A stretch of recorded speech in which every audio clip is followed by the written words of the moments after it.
ከቅዱስ ቁርአኑ ከሃይማኖት ርዕስ ያለንን አካፍለን ለወገን መድረሱ ችግርን ደስታውን አብሮ መቋደሱ ደካማን በመርዳት የተቸገሩትን እድሜያቸው የገፋ ጧሪና ቀባሪ ቤተሰብ ያጡትን ወደፊት ማሻገር መንገድ እየበራን አይተን ካለፍናቸው በፊት እየቀለር መማርን እንጂ ምንኛ ተማርን መድረስ ይገባና ለእነዚህ ወገኖች በሰላም እጦት ውስጥ ያሉት ቤተሰቦች በረሃብ በህመም በየጎዳናው ላይ ያሉት በችግር ውስጥ በበረታ ስቃይ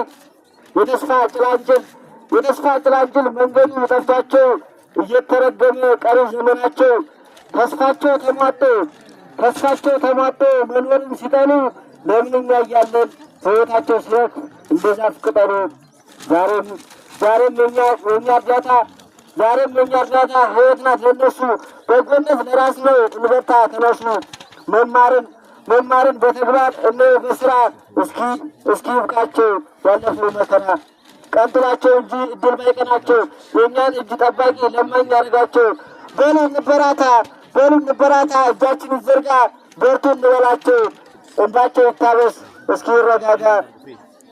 ባለን ትንሽ ነገር ከኛ ላይ ቀንሰን የተራበን አንጀት ስናበላው ቆርሰን እንባውን ስናብስ መራቆቱን ስለብስ ተስፋስ መሆኑ ነው ሕይወቱ ሲታደስ ከጎዳና አንስተን ከብርዱ ከፀሐይ ቤት ውስጥ ስናስገባው ሲሻለው ያ ስቃይ ተስፋው ሲለመልም መኖርንም ሲሻ እንደ ሰውም ሲቆም በስተመጨረሻ ፈጣሪም ይወዳል ይህን መለባበስ ዛሬ አልዘራነው አይገኝም ነገ ለዛኛው ዓለም ነፍስ በወገኖቻችን በሕፃናቶች ላይ ይብቃ ያ መከራ አንዱን አንዱ ይቁም ድርሻውን ይወጣ ሀገራችን ትደግ ሰላማችን ይምጣ። በሉ እንተባበር አንዱ ለአንዱ